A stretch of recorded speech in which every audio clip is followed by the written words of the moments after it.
How's it going, guys? Welcome back to another video, and today I'm going to be showing you guys 3 hidden bosses that you can trigger in Skyrim Special Edition. These are just really cool boss encounters that are triggered in very specific ways, and it's one of those things that you can do at any given moment in time. So, if you've completed the game and you haven't quite seen these secret bosses yet, these are really cool things to go to and actually go ahead and sort of encounter and do.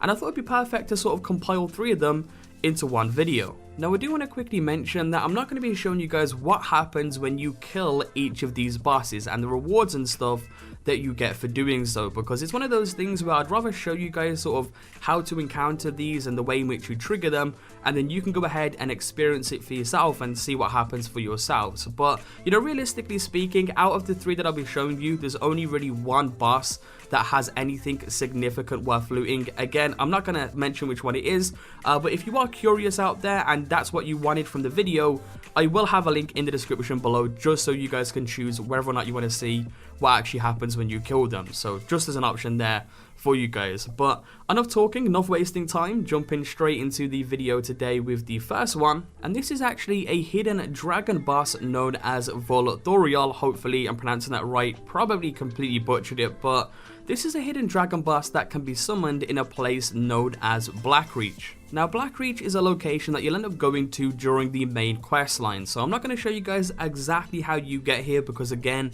you will end up going here during the story anyway. But when you have entered Blackreach, you'll notice in the air a very large yellow glowing Dwemer orb, and this is where you need to go. This is what you'll need to use to trigger the dragon boss to spawn. So simply make your way all the way over to that large glowing Dwemer orb. Again, I will show you guys the local map just for a quick reference there.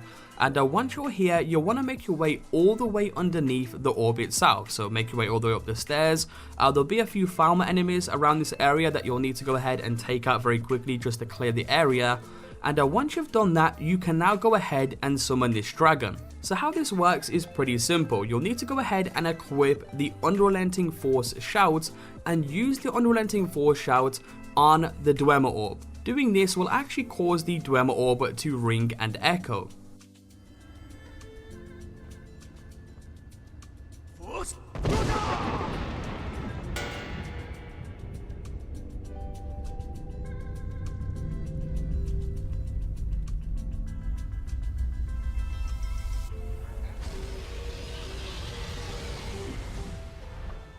Now, of course, when you do hear this, you now know that you have triggered him to spawn. So after a few seconds, your screen should start shaking, you should see the dragon fly overhead, and you are now ready to fight him. So that is how you summon this secret boss. You can go ahead and leave him be and watch him rain fire on pretty much everything in Blackreach, which can be very entertaining in itself. Or you can just go ahead and fight him straight away. But either way, a pretty cool hidden boss encounter that you guys can do, and I thought it was one worth adding to this video. Now, this next boss fight's actually a part of the Dragonborn DLC, so you'll need to make sure that you've actually got to Solstheim and you've actually sort of done a little bit of the Dragonborn DLC before being able to encounter this. Now, the legendary creature that you'll actually be going against is known as Carstack, a large powerful frost giant that was one of the last bosses in Blood Moon, the expansion pack for Morrowind. And believe me when I say this, guys, this is one of the hardest boss fights that you will encounter in Skyrim. Like, I was not prepared for this at all. I actually ended up dying a couple of times when actually first trying to defeat this guy, until I eventually managed to go ahead and do it, but I wasn't prepared. So you want to make sure that you go fully prepared for this when actually trying to go for this. Now, again, to start this off, you'll need to be on Solstheim. So you need to, at least have played the Dragonborn DLC a little bit, and you'll need to make your way to a location known as the Glacial Cave. You can find it right here on your map just for preference, and once you're here, you'll need to go inside. This in general is a very small cave. There'll be a few enemies in here that you can go ahead and quickly take out, but at the very end of this small cave in the wall, you will find a unique item known as Carstack's skull. Go ahead and pick that up.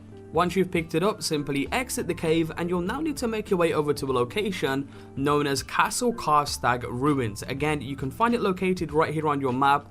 I believe you can actually make your way to this location through the caverns as well, but this is the location that I ended up going to. And once you're here, you'll find a door that you'll need to go ahead and lockpick. It's got, a master lockpicking level on it, but go ahead and lockpick it, and behind this door is where you can summon Carstack.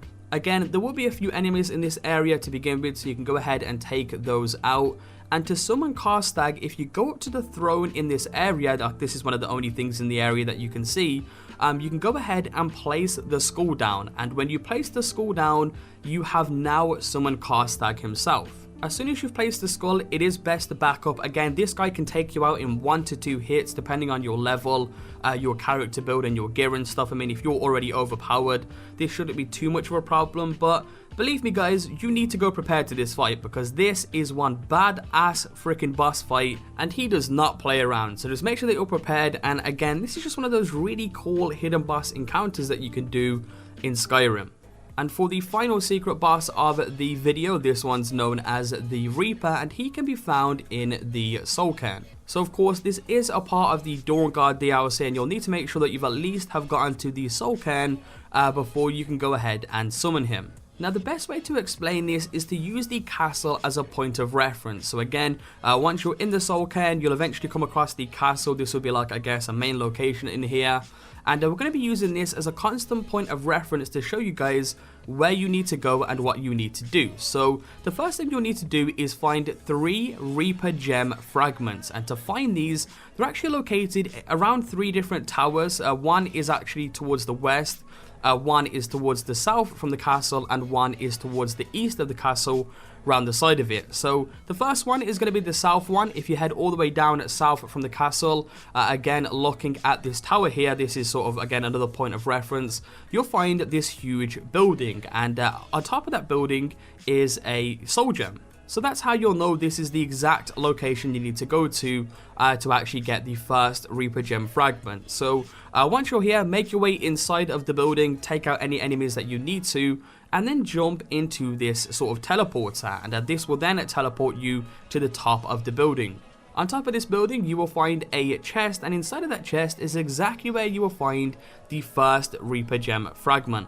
So now that you have your first Reaper Gem fragment, you'll now need to make your way to the next one, which we're going to be going to the east tower this time. So again, starting from the castle here, if you just go ahead and turn east and keep heading along the side of it, once you're approaching the tower, you should find a building next to it with, again, a soul gem on top of it. And this is the building. If you just make your way all the way up the stairs, again, taking out any of the enemies as you go along, inside of a chest on top of this building, you will find the next Reaper Gem fragment. Now that you have the 2 locations down, now moving on to the final one, which is straight in the west direction. Again, you can use the compass as a reference. You can just see the towers there in the distance as well.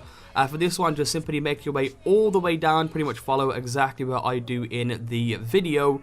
And once you're over at the building, again, a bunch of enemies will spawn in. Make sure you take all of those guys out, and this time you'll need to hit these pillars with, magic. So you can use flames, you can use fireball, anything like that. I just use flames to go ahead and trigger these to open up the gate. And through this gate, sort of behind the area, you will find a chest with the final Reaper Gem fragment inside of it. So now that you have all of these Reaper Gem fragments, you'll now need to take them to the Reaper's lair. So again, using the castle as a point of reference here, if you head back down towards the south tower, the very first one that I showed you guys, and head all the way to the tower itself this time, and once you're at the tower, if you turn east, you should find a building here, and this is the Reaper's lair. So that's sort of the best way I can explain it. Again, you shouldn't be too hard to follow if you just follow exactly where I'm going from the video. And once you're at the Reaper's lair, make your way inside. Now once you're inside of the Reaper's lair, you will find a Reaper Shard receptacle in which you can activate, and once you do activate this, it will then remove the Reaper Gem fragments from your inventory.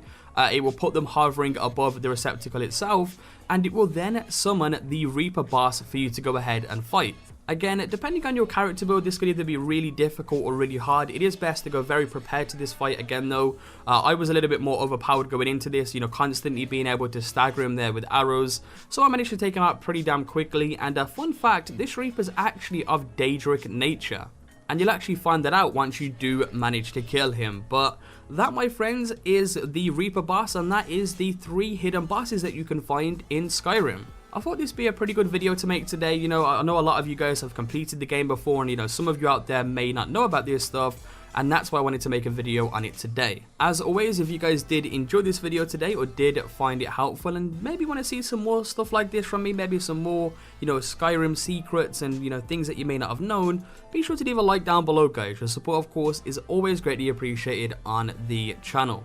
Also, don't forget, I'm actually hosting an Amazon gift card giveaway, and all you have to do to enter is subscribe. That is literally it. In around 2 weeks time, I'll be announcing the winners in a video, and I'll also be messaging you as well through YouTube inbox. So make sure that you do have that enabled so I can message you if you are the winner. But other than that, I hope you guys enjoyed. Subscribe if you're new, and I will catch you guys next time with a brand new video. Peace out.